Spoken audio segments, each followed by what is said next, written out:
Sweet.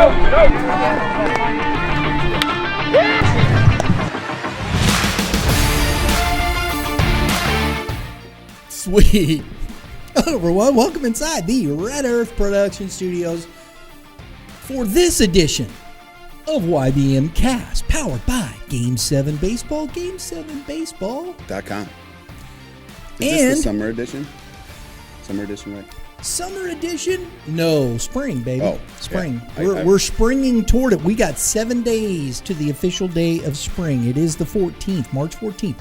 7 days until spring. Sorry. No, that because you can see behind us here, we got the old game. We got the Midwest Rebels Invitational coming up. Arch Madness, 42 Classic, the Spring Ring Classic. There it is. I'll spit it out in a minute. Then we got, I got to finish here. It took it down over there, so I gotta get to my computer now. I was reading it off the screen up there, and Lauren went, click. She said it was time. We're done. Spring Showdown. There it is. Spring Showdown. The Show Me Classic, that's going to be interesting over at that new Show Me ballpark there in Show Me Baseball. That'll be interesting. That's coming up in end of April. So I know we won't be out there, but that's pretty cool. But Game 7 Baseball, early on, man, the Midwest Rebels Invitational is looking pretty good. Got the Spring Ring Classic down in Branson. Arch Madness is starting to pick up April 1st and 2nd. The 42 Classic, I'm looking forward to that one out there. Of course, Dodgers, Jackie Robinson, great story. Love that. The new movie they made, that was really good. I really enjoyed that one. Did you see it? 42? The most recent? Yeah. Like 4 or 5 years ago? Yeah. With 42. Chadwick. Okay, yeah. Boseman. Yeah. Yeah.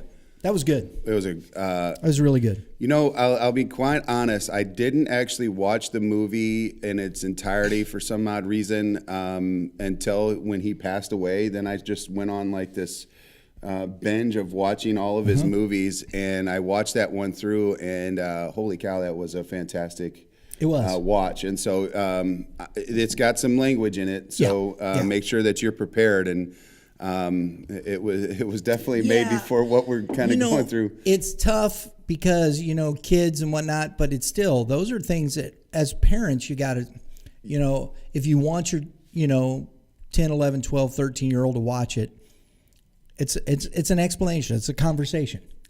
It has to be. And, allowing somebody to watch it at that young age, in my opinion, are they mature enough to handle those things? And I think those are parents' decisions, and so that's the way. But it's a really good movie. I enjoyed it. It has history. Yeah, and it's part of us, unfortunately. So Game7Baseball.com. If you haven't got registered, make sure you get over there. Dave getting ready for the big season. This coming weekend, it's going to be tough. Although they are on turf down in Branson. I don't know what the weather's supposed to be like down there. I know there's a lot of rain up here. It's going to kind of tweak the beginning of the high school season, but we'll get into that later. A little. Later this week. It was snowing yesterday. Yeah, I know. There was some it's supposed flurries. to be some flurries and some snowy mix on Friday as well. Yeah, this is like what duck season should feel like and goose season, not the 50-degree weather that we had during season. It always kind of does this. I'm hoping that we don't get, let's get a weather forecast. What do you got there, Lauren? 40 degrees and cold. 40 degrees and cold today? No, for the weekend. For the weekend. It's sunny, but cold. It's sunny on Saturday? Yeah, there's no rain in Branson. Oh, no rain in Branson, but it's going to be a little chilly. Any wind? Because that wind howls through down there. Well, but they're going to get on the field. It just, buckle up. The only reason I asked is because when it's cold and windy, but sunny, it's different. But if there's no wind in that sun, it'll feel like 50. Yeah, that's right. If you get the sun and no wind, exactly, it's workable. What's the old here in the Lou? Colder. It's in the 30% chance in areas of snow. You want to know something? Booger. I did not know until TikTok told me. that I didn't realize that 30% only meant 30% of the county. Yeah. I did not know that. Yeah, the area. I did That's the not know area. that until TikTok told me. I Man, was like, don't it's do 100. TikTok. Come It's on. it's That stuff 100% fries your raining in my brain. backyard, but I look over the neighbor's house and it's not raining. That would be the 30 or the 70% that's not. It's true, though. It's true. I As should you have can paid see, attention more in school. as So you can kids pay see, attention more. I think they teach that. Yeah. We're not. getting ready for baseball season. We got the hats on. Mitch has got his baseball hat on. This is what he does when he's coaching, right? Keep This the sun is what off? I do. I get sunburned in March. I have some skin issues, so I try to protect myself. I'm the guy that wears long sleeves in the summertime and SPF 6000, and I got to take care of my body. Well, but you know what? Here's the thing. And I know some people, but the sun is dangerous. And even if you don't have skin issues, it's always good not to just expose yourself Protected? Yeah, right? Yeah. It's always a good thing. Yeah. So there's a little bit of SPF 6000, you said? Yeah. It is a bully on skin cancer. I've had a few pieces cut out on me, actually. I had to have Mohs surgery on the top of my head. And believe it or not, a lot of it's from driving. Leaving the arm outside the window because I don't necessarily do AC because I don't like to do AC, then sit outside and heat all day. Just weird, something I've always done. Or if you get done sweating all day, playing all day, and then hit that AC, it gives me kind of headaches and stuff. Sure. So I like to keep the windows down. I'll just lean out the window, have half my arm out there, and that's the side of my face and arm and body that I have troubles with is just from hanging my arm out the window. Oh, wow. So now the doctor approves me for SPF on my windows on my vehicle. Sweet. I'm kidding. It's his window tint, but it works. It does. UV, It does work, right? and UV now my family loves me because I keep the windows rolled up now. So. Hey, remember this care of your body. is all youth baseball talk. These are important subjects. They are. Well, I mean, Man. who's out there in the sun more than anything? Parents are under, Parents. canopies and stuff like that. And you got kids out there, and especially sometimes at the youth level, might be spending 20 minutes out directly in the sun. So don't Right. think just because they're young they can't have issues. Right, exactly. And so, and I want to give a shout out to Brian Kessler over at Legacy Baseball. He's now the director of, there was the AD, Parkway Central for years. Our sons were the same age. We'd, played against each other and stuff like that. help No, I just had to, so it isn't hitting me. Sorry. But shot me a Legacy Baseball bucket hat, put it on. It was so cool. I get to the mail, and I'm like, Brian French. I was like, I didn't order nothing. I wasn't. I was like, what is this? Boom. Open it. It's a big surprise. Big shout out, Brian Kessler. Appreciate it, bro. It's very kind. That's cool, man. I loved it. When he walked in, I actually thought it was a Long Beach hat from, Long Beach State Division I in baseball school, which, I guess, I don't know if they're still any good. I don't pay attention like they used to be, but No, I don't know. They may be. In the late '90s, they made some man. runs in the College World Series. Yeah, they did. So shout out to the guys, Mike Ott, Brian Kessler. Appreciate it, man. Appreciate the hat. It's cool. I do. I really do. That's very nice of you. So we're going to wear our bucket hats today. Can I give you? Getting ready for spring baseball. Can I give you now who I think that you look like? Yeah. He thought I looked like somebody. He didn't tell me. Caddyshack. And you see it? Do you guys see it? Cinderella story out of nowhere. Do you see it? Come on, you can see it. Former greenskeeper about to become Masters champion. I love it, man. I was in the hole. Do you see? Can you see it now? Oh, we're moving on. Okay. We're moving on. I'm not gonna wear mine the whole time because I feel like it's getting in my way. But Yeah, if you don't need I'm gonna raise it up so our lovely fans can see my face. We got some great baseball coming up. We're going to look at a couple things here, but first, we got our good fellas over at Prime Sports Midwest. We got some gear coming, dude. It's working. We're going to have our store up. We're We're gonna be we got some gear coming, some YBM gear for the summertime. Looking forward to it. Rick Ben's been working hard on this stuff for us. We got our contest here with Prime Sports Midwest, 1550 Ocella Drive in the Champions Village. Go check it out. It is a storefront. You can grab the glove off, get the feel of it. Those are things to me that I think are important. You know, when you put a glove on, it has to feel right on your hand, doesn't it? Absolutely. And, one of the things, my first, I guess, I am a big SSK glove fan, and there's not many people that'll carry SSKs. So you have to, get them delivered or from a retailer.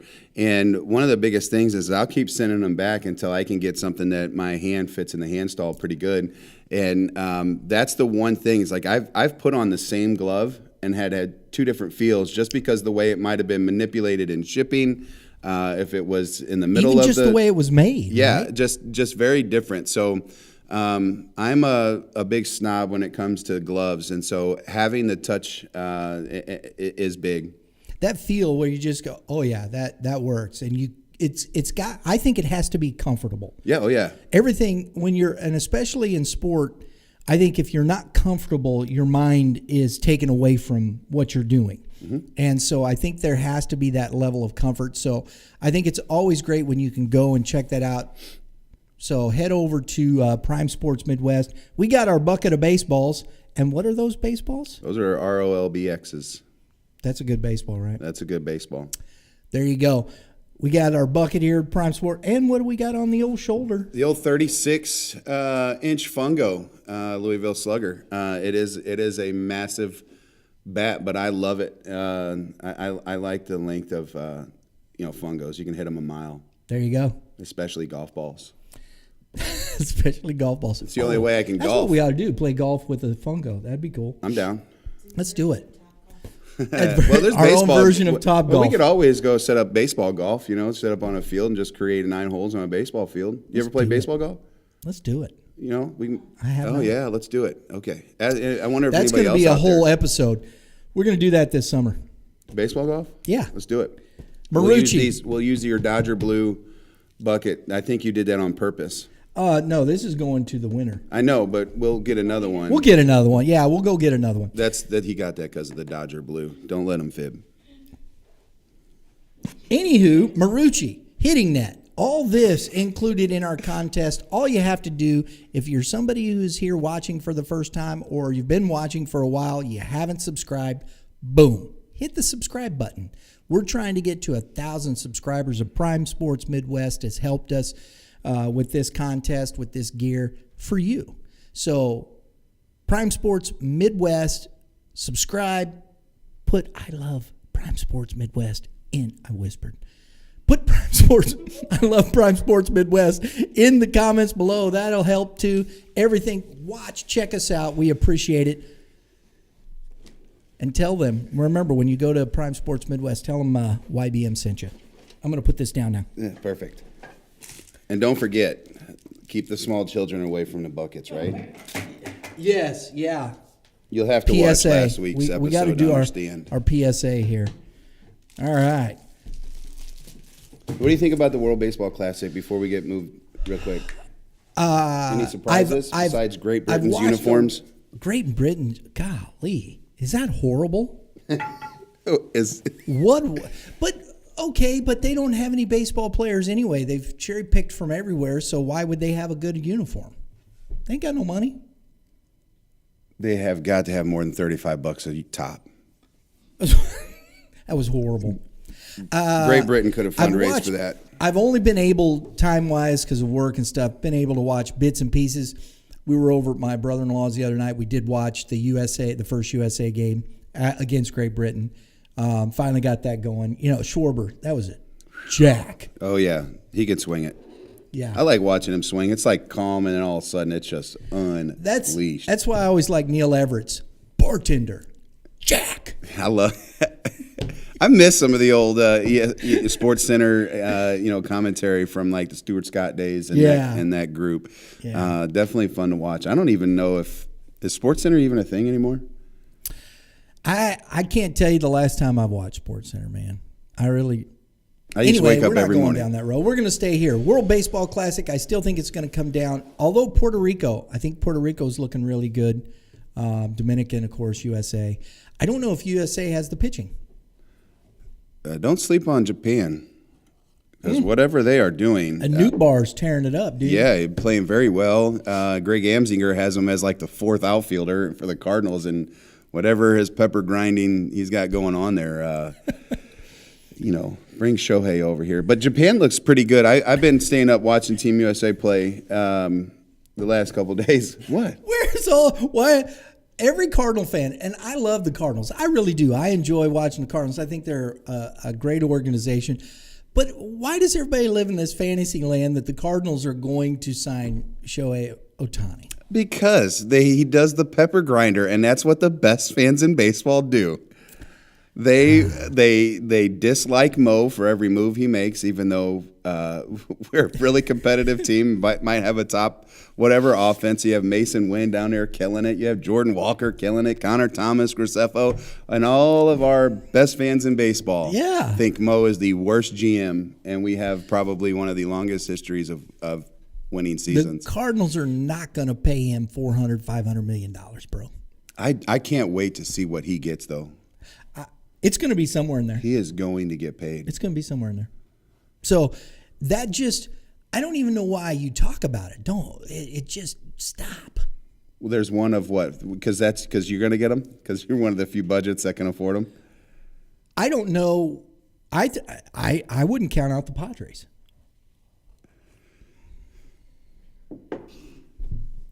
I have no idea where they're getting that money from. Right? They're already at what, $750 million or something like that? Hey, we're going to talk some youth baseball here. Okay, go Team USA. That's what I brought this in for. We got the colors way underneath. off onto that. I want to talk a little youth baseball because here we are. We're set. We got our fungo, our bucket of balls. We got our hitting net. We got our coaches' hats on. To hit to the youth. That's what we're using them for. Yes, and we got our coaches' hats on. So let's talk coaching a little bit here. As we're getting prepared for the season, what are we doing to prepare our teams? We're 2 weeks out, basically, or a week out now from tournament baseball. There's some teams that are already played tournaments. I know a lot of teams in the South have already played. Mm-hmm. But here in Missouri, we're talking here in the Midwest, especially up north, Iowa, there's probably still going to be snow on the ground, Minnesota, whatnot. March 18th through the 19th. Branson, March 25th through 26th, 2 weeks away. Where are we at with baseball? As a coach, I'm getting my team ready. Where are we at we're finishing up we finished up our winter workout tour. Where do I want to be with my team? Well, what's interesting right now is weather has to play because you expect that, most organizations are probably geared towards around their high school groups. And so once high school breaks for tryouts, maybe that's when your winter workouts end as far as an organizational thing goes. And so you expect weather to break. Yeah. And one of the things that I always try to do is if especially for like our 9U and stuff like that, if that weather breaks, we're trying to find fields. So I am checking the weather consistently to say, okay, hey, we're going to have an impromptu practice today so we can get outside. I know teams played last weekend out in O'Fallon. I don't know if it was what sanction it was or I don't either. Tournament director, but they played. Yeah. And they were on the turf. They played in the cold and. Don't be afraid either to get outside. Like if it's dry, like a day like today, if you have a chance to get on a football field or something like that and run a little bit of a practice, I know it's cold. Get them out there for an hour because the first 2 weekends could be this kind of weather. Absolutely. So get them out there and get them into the elements. I understand if you got pitchers, that need to throw, you just go back inside and get prepared, that way. But at the end of the day, you still have to play the game outside. I had my 9U team back in the day. We'd set up a practice game. I forget who it was with, but it was over at Westhoff Park, okay, in O'Fallon.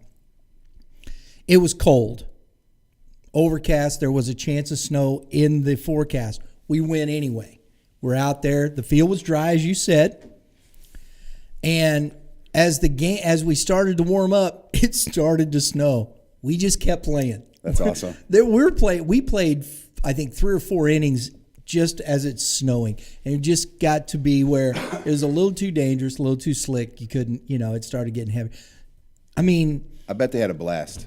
the kids it was fun till they got too cold, right? And then it was like, okay, Mom, time to go home, right? At 9 years old. It is. Well, that's when you just turn from that and you go get your parkas on and you start sledding down that giant. Was that hill even there out by the big baseball field on the bottom there? Yeah, I was Okay, there. I can't remember because I know they built road there, so I don't know if that had changed. But No, this is back in like 2006. oh yeah, 7. so that would have been there. Yeah, so that's Fun back stuff. in the day. There's been a few baseball games that we've had the luxury of watching on TV with snow on. I think it's cool.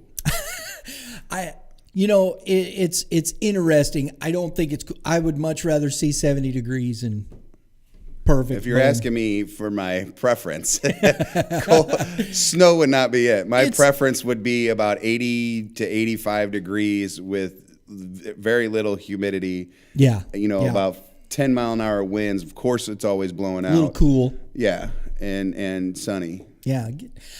And this is the thing. So when we're talking about getting out and practicing, because as you know, Mitch, we've been in the buildings.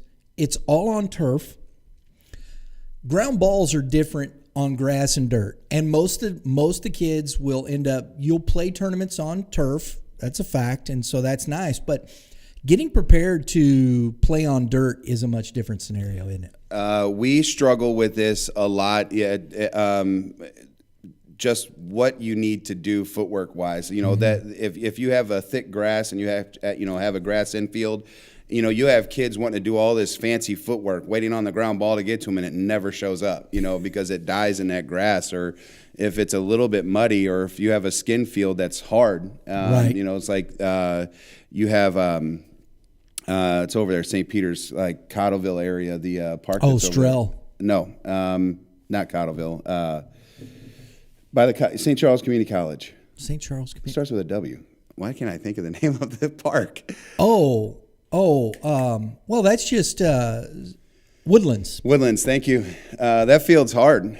And so, your ground balls are very different than anything else over there as well. And so it's interesting because you train with all this fancy footwork because of the turf, Right. and getting different, easier hops, I guess. And so you see that as soon as you get to the high school level, and a lot of teams are playing on natural surfaces, they're waiting, and a lot of mistakes are made because they're playing on turf because everybody wants to have their games get in, so they seek turf. Yeah, exactly. And I think that's important when you're talking about getting You have out to and coach practicing. it for sure. Yes, You have to. And these are the things as a youth coach getting prepared for. I love what you said because that's more towards the 13 or 14. Very few places Fair, you're going yeah. to play are going to have grass.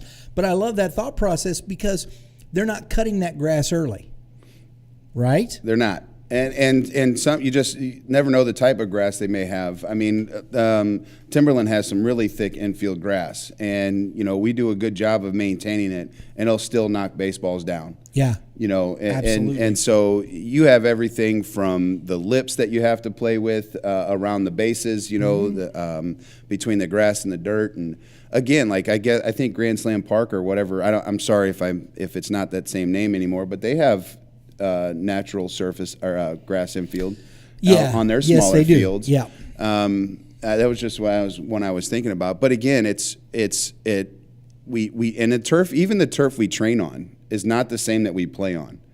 At the end of the day, we have like the carpet type feel. When you got the little fake grass, if you will, at some of these turf fields to give it a as close as natural as we can. So you take as many reps as you can on every single surface, whether it's concrete if the rain is wet, if the ground is wet and you have to go to a tennis court to field ground balls from a tennis ball, just figure it out and just learn how to read hops.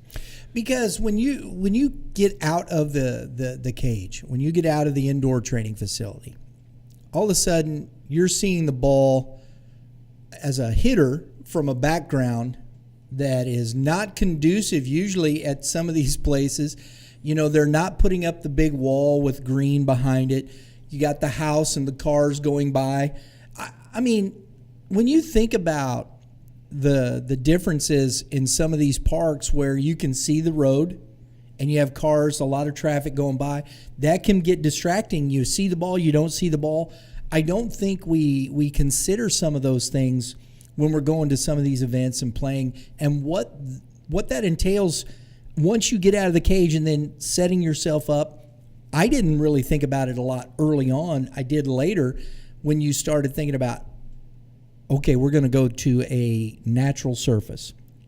And you go to Woodlands, and it's like playing on concrete most of the time, right? Definitely in the heart of summer. Yeah. Some of the other places, I think when you go to, say, Ozzy's, where they have some of that,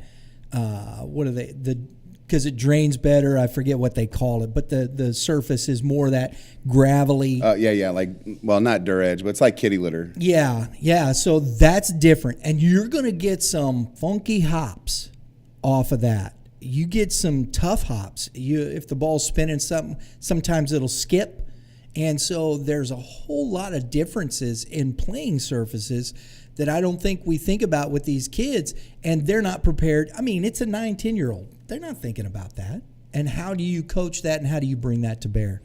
That is tough because there's only so much time that you have. We don't have the 5 days a week to practice on a particular field, but then again, we also don't have the facilities to practice at outside. So, right. How much dirt time can you get? And you're trying to make the best of it with every other 9U team trying to get out there. But if you know that you're going over to Plummer Park or whatever and playing on turf, go find a football field, take some ground balls. Most high schools let you get on there.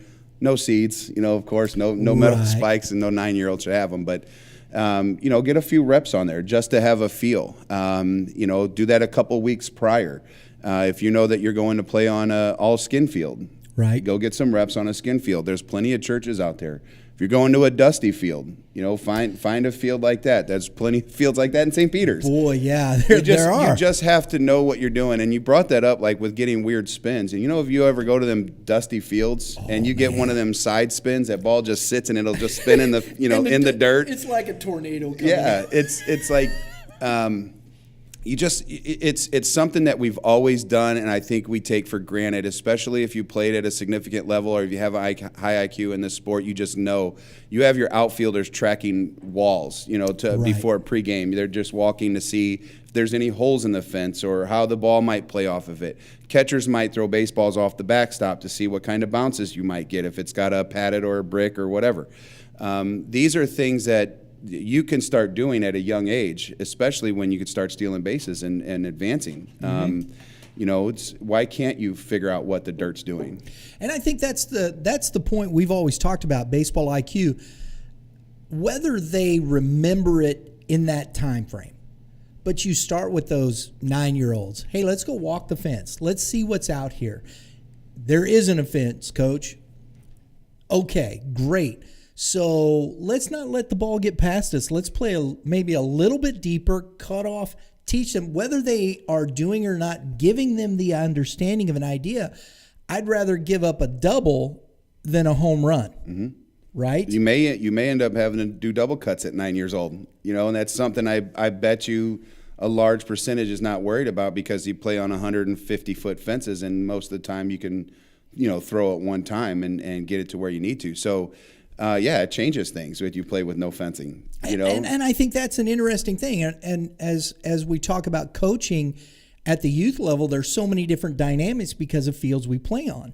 And when you talk about, the kid that hits a rope and you got your kids running this way and it just shoots by them, right? Oh, yeah. Rather than playing a little deeper and understand angles to where, like I said, you give up a double rather than an inside the park home run. And I think that thought process, how does that help the kid, understand the game a little bit more? We're teaching baseball IQ as they grow because when they get into high school, there's going to be a certain expectation level. Especially, I do think there are our high school coaches that do have an expectation of kids coming into high school from the youth of they have an understanding of certain things. Oh yeah, I mean, don't take it for granted the left turns that we make for base running. It's simple base running mistakes. You come in and you see it all the time. Looking confused on what a double cut is because again, you as you're younger, you don't play on many baseball fields. You play on smaller dimensions, and so a lot of these times, if you're 13 and you're playing on a 220-foot fence. Sure, there's a couple tanks that are in there, but for the most part, it's stand-up doubles, and you're hitting one cutoff guy. So you hit a ball in a gap in the baseball field, we're pretty much double cutting, consistently. And you're looking at one of your other kids when you yell double cut, and they're standing there and don't know what to do. You are right about expectations. You come in, especially in this St. Charles County area, with the baseball that's being played right now in this area. You expected to not have to coach that. That's a great point. And I think as we're talking about, especially 9, 10, 11-year-old coaches, 9, 10, 11-year-old coaches, no. That's impressive. 9, 10, 11-year-old teams and coaches that coach those teams, taking that expectation, it's nice to get wins. And I believe that that's what we coach too. But if we're coaching it properly, let the result come from developing the IQ, developing the practice, developing the game within the player. 100%. There's what are you doing by just sending your kid everywhere so that you can watch 9-year-olds on defense make errors, just so you can score a run? If it's the tournament format so that you can have a higher seed, score runs, whatever, make the other team stop you. I'm still that guy that believes in that for the most part. But you sending a player just to try to score a run, take advantage of people, I'm not 100% bought into that, if you understand what I'm saying. I get you. The other team does need to stop it, but again, you're trying to push the envelope just to make your team look a little bit better. It's not baseball as you get older, and all you're doing is sending them. You're not explaining things to them.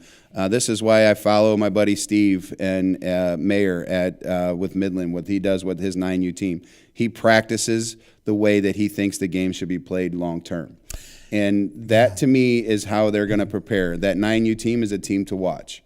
He thinks that his 9U team can beat his 11U team, so I want to see it. But at the end of the day, that's what you're prepping for. And believe it or not, I'm working with our 9U team right now with the tribe and asking them to do things. It might take a little bit longer. Like you said, they may not get it in that particular moment or that particular play, but if you keep on them and reiterating what you're trying to do, it'll eventually click. And it happened last night for our group. We're practicing stuff that I expect our high school kids to do with footwork. Right. And why take that away from a 9-year-old because you don't think that they're mentally developed enough or whatever physically? They still train that way because they may not get it till they're 11. That's okay. That's what coaching is. Don't be frustrated by those things. Continue to teach. Continue to instruct and allow the process to take hold of that. Because, and to your point, with your buddy, when we were up in Quincy with Rick Lawson from the Gem City Bombers, he's a high school coach at Quincy. He's taken that same approach, and he said it. He said it out loud. He said, I'm looking at what makes a Major League Baseball team successful, and if I can implement that here now, it may take that will eventually bring these kids to success. And I thought that's the same take you're looking at right there. Absolutely, because one day I would just like to write names on a lineup card, sit back on the bucket, kick my feet up on another bucket, and just hang out. I don't even want to do that. I want them to play baseball and know when to bunt, not look down at the coach like, should I do this here? Should I do that? Because we already think too much in the sport anyways. I want everything to come second nature. So that's why I don't disagree with that. I have a tendency of overcoaching at times in situations because I feel like it's necessary. I call it overcoaching because I'm sure the kids don't want to hear me after every single play say something, but I'm not doing it in a negative fashion. I'm doing it to say, hey, think about this next time, or what would you do differently to help that play out. And I think that builds that IQ. There should be an expectation. Okay, coach is going to give me a sign. I pretty much know what he's going to do right here. Okay, yeah, and we're going to execute. No, I get it. Yeah. I get exactly what I'm you're saying. being honorary with that. No, with no, that you're kind of fine. I'm not I sure understand. honorary was the right word either. No, I understand exactly what you're saying because I think there's an expectation. You understand they know who you are as a coach. They know the situation. And if I'm in 2 strikes and I got 1 out and I know there's a runner on third, there is an expectation level. I got to hit a ground ball something to the right. Let's have a productive out. Understanding what a productive out is. There's kids today playing at 9, 10, 11 who have a runner at third and ground out to the second baseman. The run scores and they're crying going to the dugout. That's wrong. It's not just 9. I said 9, 10, 11, 12. 13, 14, 15, 16, 17, 18, 19, that's 20. Wrong. That's wrong. They should be congratulated, and the coach, that should be the expectation, and they should understand that is a productive out. He did his job. That's a culture that has to be built early, that we celebrate those kinds of things. Now, Absolutely. We're not trying to celebrate a kid making 3 errors in a row and trying to make him feel good. That's the coach's job. Said, hey, we'll continue to get better. If you pull them, you got to have that conversation with them and then put them right back out there to show that confidence in them. But at the end of the day, like if you have a guy that understands a sac fly and how important it is in chasing expecting a pitch up in the zone so you can hit it up. Those are things that why these guys get paid millions. Right. And you look at Perkins, what he does in the high school level. Leo Humbert and Norfleet. I've seen them bunt several times against us in situations where a bunt needed to happen. And you know what's crazy? Everybody in the park knows a bunt's coming. And they still have to execute the bunt. The pitcher knows it. The defense knows it. Coaches know it on both sides. The bunt still gets down, and guess what happens? Chaos still is created just because they can get it done, and execute. So, and they give themselves up. These are guys that are big-time talents. Yeah, both of them hit. And here's the thing. They both hit over 400. Probably over 8, 9, 10 home runs with BB Core, which I think is impressive in the high school level. Boy, I'll tell you, dude. Yeah, Norfleet hit 9 home runs last year. I think Leo hit 8, right? Something like that. As a freshie, he had 6. Okay, I think whatever. He had 6, something like that. It was a big number, but at the end of the day, still. they're bunting. You know, it's like you got a guy that's 6'8" that's bunting to get it to change something up to move the defense. It's just crazy. I've seen him try and bunt for a hit. Yeah, it's because the defense plays behind the left field wall. Right? Why not? Why would you? Because the kid can run too. Yeah, it's not like he's the nation's top tight end. So it's amazing watching this, and that's why we're talking about this at the youth level: 9, 10, 11, 12, 13, 14, all the same. But at 13, 14, that takes on a different, especially within clubs and things of that nature. If you're developing these coaching techniques and coaching opportunities where you're teaching at 13 and 14, it should be that IQ is there, and it should be refining at that point and having that expectation, because are we coaching for high school? That's what we talk about. We are coaching at this level for preparedness to high school. And if the kid chooses not to go and I'm done, I had a good time or whatnot, and if you don't want to play at that level, then play rec. There's a lot. Yeah, you don't have to. Yeah, you don't have to. It's the thing.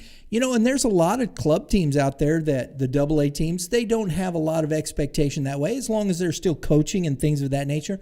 And the kid may come to a point where it's like, you know what, I really like doing this. I want to play higher and longer and whatnot. Then there's that next step. But it's still that learning process that I believe we need to go through. I've coached. I'm not some great guru. I don't put myself. I have coached. I understand it, but I understand what instruction is and the basis of those things. You've coached at the collegiate level. You've coached collegiate, high school, and youth. So you have an understanding of what that is all the way up through. In the past, and it could have been ego thing at the time. I was obviously a lot younger, and so ego may get in the way here. I had a problem with coaching. At least you admit it. No, it's a weakness I turn into a strength, right? To figure out how to be better for everybody. So the whole thing for me was coaching college ball and then working back to youth. I had struggles coaching 9, 10, 11U because of how you can communicate with college athletes, the things that you can say, the verbiage you can use, then how you have to do 9, 10, 11, that age group. Yeah. So if you can start out finding ways to keep it fun there and while teaching, then that 12, 13, 14 becomes a heck of a lot easier, and then you have more mature conversations to advance those same various skills, because you can't stop working on them. Just because you're good at something doesn't mean you stop. Right. You still have to continue getting better at those things. And I will tell you, I've been challenged at the youth side, and this past year and a half has been fun for me, because now I learned how to bring the fun back now to the high school level and then some of the college kids that I work with, because it's so stressful when you're that kind of kid and your rankings are 1, 2, top 10. Right. There's expectations now. So how do you bring it back to when we were having fun, when it was 9, 10, 11, 12, when things were easy? That's a great point, bud. So baseball, it has this full circle. Yeah, that's good stuff. It took me a while to learn. I want to take a look at this. We're almost finished up here, wrapping up, but I want to take a look. The schedule is out for the Shamrock Shootout down in Branson. We got 12U, the Cardinals. I believe that's from Webb City, Missouri. James Renfro, AA squad there. Crushers from Springfield Mo, AAA squad there. These are open tournaments. Midwest Mavericks, Springfield also, AAA. And the Midwest Rebels, Coach Holt's team, AAA, St. Peter's. So it's a good squad, 4 teams there.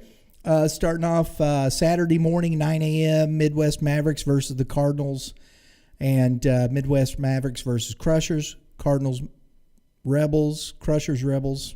As you can tell, it is one of those. 13U, you got a little larger group here. The A9 Legends are in this tournament, and my computer slowed down. There it is. DeSoto, Kansas. Love to see that stuff. AAA squad out of DeSoto, Kansas. Arkansas Futures. Matz's Grind is up there. Missouri Angels. I'm not quite sure where they are from. Carl Junction. Where's Carl Junction? Carl Junction, Missouri. I feel like that's I'm not quite sure myself. Northwest kind of place. Maybe. Carl Junction. NBC White out of Nixa, Missouri. Nixa baseball. They're at a brand, Patriots baseball out of Springdale, Arkansas. Rawlings Tigers out of Tulsa, Oklahoma. That's Oklahoma Rawlings Tigers. Southwest Elite out of Ava Mo. Southwest Missouri Bombers. You know what's crazy about Ava, Missouri? My uncle used to own a restaurant in Ava, Missouri for years. His family. My Uncle Don, if you know Don French, in Ava, Missouri, you've probably heard that name. Springfield Mo, Southwest Bombers. Tribe Black out of Jackson, of course. And Tribe White. So you got a pretty good matchup there. That's going to be interesting to watch that one unfold this week. So we'll keep an eye on that. We'll come back with some results next week of this first tournament down there with Game 7 baseball. As always, Mitch, remember, Prime Sports Midwest. Subscribe. Get yourself in the contest. Marucci hitting that. Fungo. There it is. Appreciate those folks over at Legacy Baseball.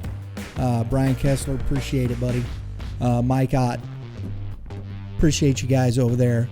Everybody, thanks for tuning in. We do appreciate it very much. Mitch, as always, buddy, I appreciate the knowledge. Absolutely. Coming in here is always a blast. Yeah. We talk baseball. Sometimes it's random. We have fun. We do. That's all that matters, right? Because that's what baseball is. Have fun. There you go. All you pitchers, keep throwing strikes. And hitters, hit them between the lines. Oh, I like that one. That's a good one. We'll see y'all next time.